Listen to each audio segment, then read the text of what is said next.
morning, students. To continue where we left yesterday, and that was the story The Child. As we all know, and I would just like to give a quick brush up of what we read yesterday, and that was that narrator, he was given a shock by his old servant, and the name of the servant was Gangu, who comes to him and abruptly asks for a leave. He thought that he is asking for some temporary leave, but again he had a shock when he came to know that he wants to quit the job. Now, this was something which came as a sudden shock to him, and he asked. Now, let us see what narrator feels now. This was most intriguing. I forgot all about my morning walk and seating myself in a chair said, "Why do you talk in riddles? Why don't you say clearly what is on your mind?" Gangu replied haltingly again, "Sir, the thing is that woman who has just been turned out of the widow's home, that Gomti Devi," and he stopped without finishing the sentence. I asked impatiently, "What has she to do with your job?" "I want to marry her, sir," said Karan. I looked at him in sheer bewilderment. How had this old fashioned Brahmin, who had not even been touched by modern civilization, decided to marry a woman whom no self respecting man would even allow near his house? Gomti had created quite a stir in the placid atmosphere of her mohalla. She had entered the widow's home some years ago. Twice the home authorities had got her married off, but both times she had come back after a week or so. Ultimately, the home had decided to expel her. She had now taken a room in the mohalla and was an object of great interest to all the lovelorn young men. Now, before I continue, I just want to tell you, students, that this was the introduction of another character in the story, and the character is Gomti. Though we do not see Gomti, but we come to know about her characteristics and about her, I would say, what sort of woman she was. Actually, she was a widow. She was living in widow home, but because of her bad reputation, she was expelled twice from the widow's home. And then she came and she hired a room and was living in Mohalla. And since there was a bad name attached to her, she was always an object of attraction for young boys in the area. When Gangu disclosed the secret to Master that he is going to marry Gomti, the narrator was absolutely shocked.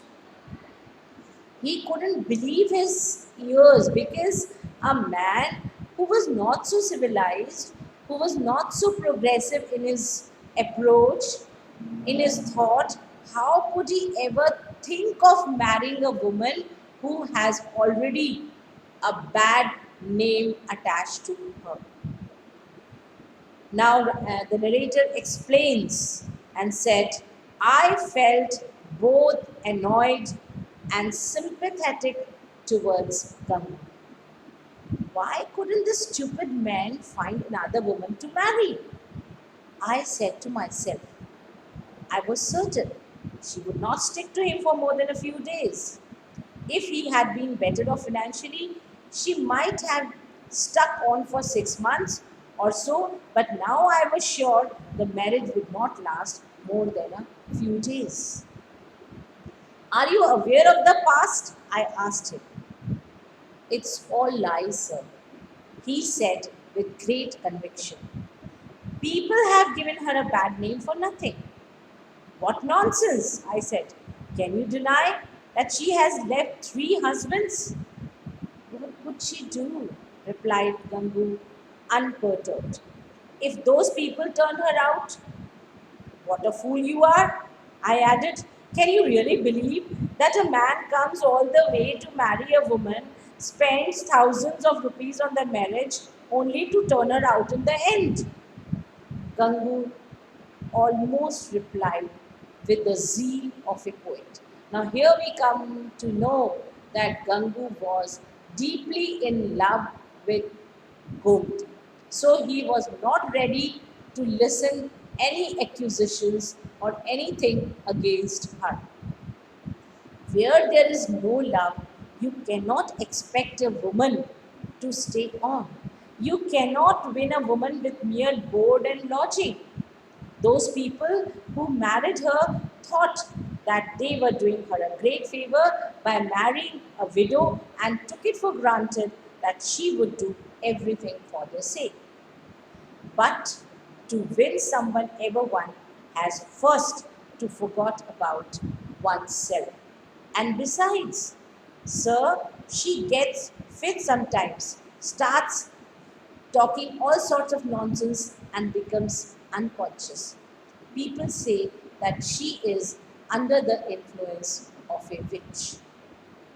And you want to marry such a woman? I said. Don't you realize that you are asking for trouble? Gangu replied in the tone of martyr. God willing, I shall make something of myself if I get her. So you have decided finally, I asked him. Yes, sir, he replied. All right, I said. In that case, I accept your resignation. Now, here again, there are two, three things which I would like to bring in your notice, and that is number one, the plight of women in Indian society at that time.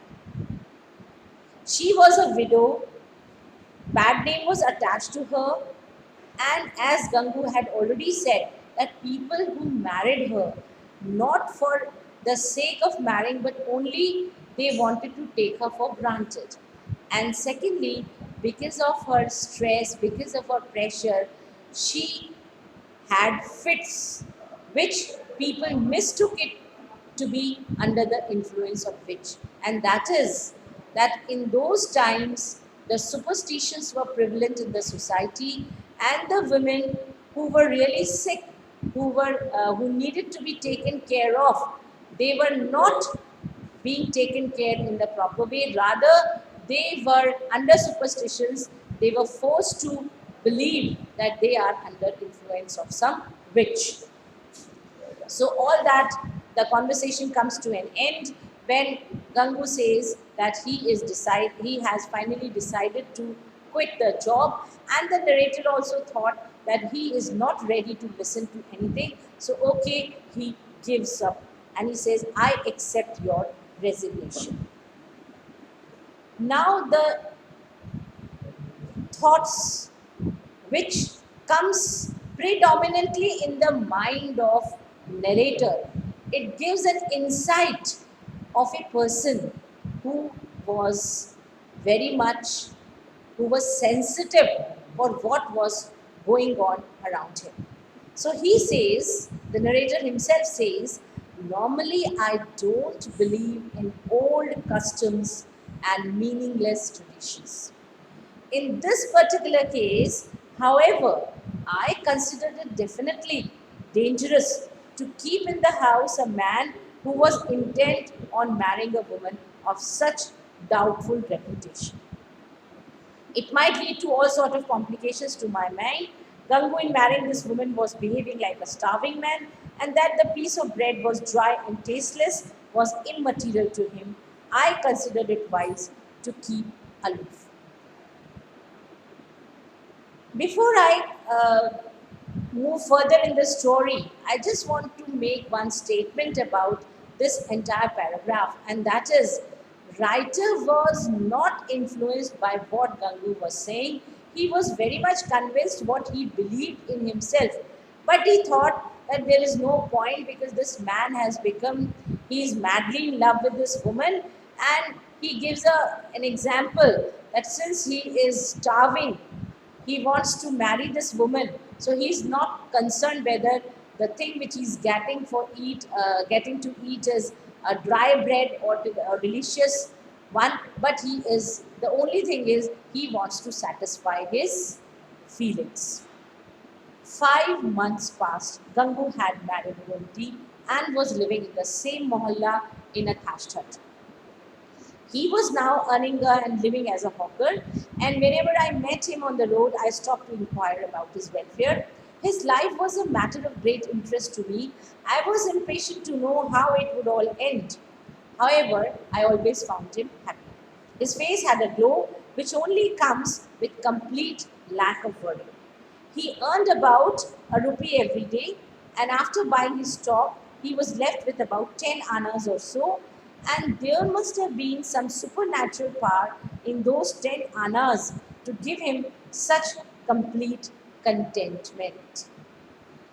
This statement of narrator also gives an insight into his inner psyche, that a person who was a landlord, despite having lots of treasures, lots of money, he, in comparison to Gangu, he thought himself to be less contented person. Because Gangu, after saving 10 annas, show complete sense of contentment and satisfaction, and he was very, very happy. There was a glow on his face. He has no grudges and complaints against his act which he had already done. He was, in short, he was a happy person marrying Gomti. One day I heard that Gomti had run away. I don't know why, but this gave me a great pleasure. It was perhaps that Gangu's self confidence and ease had always made me envious. I was happy that I had been proved right after all. He would now realize that the people who had dissuaded him from marrying Gomti were really his well wishers. What a fool he was, I thought to myself, to consider marrying a Gomti a matter of good fortune, even to consider it as entering paradise. I was impatient to meet him.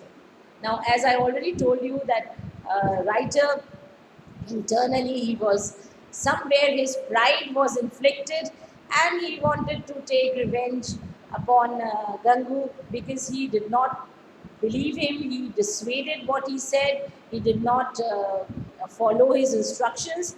And as he was waiting since long that one day this news would come, and as the news came, narrator became very happy because that was a sense of satisfaction and gratification, because he thought that whatever he said, it has been proved right, and now there is no problem.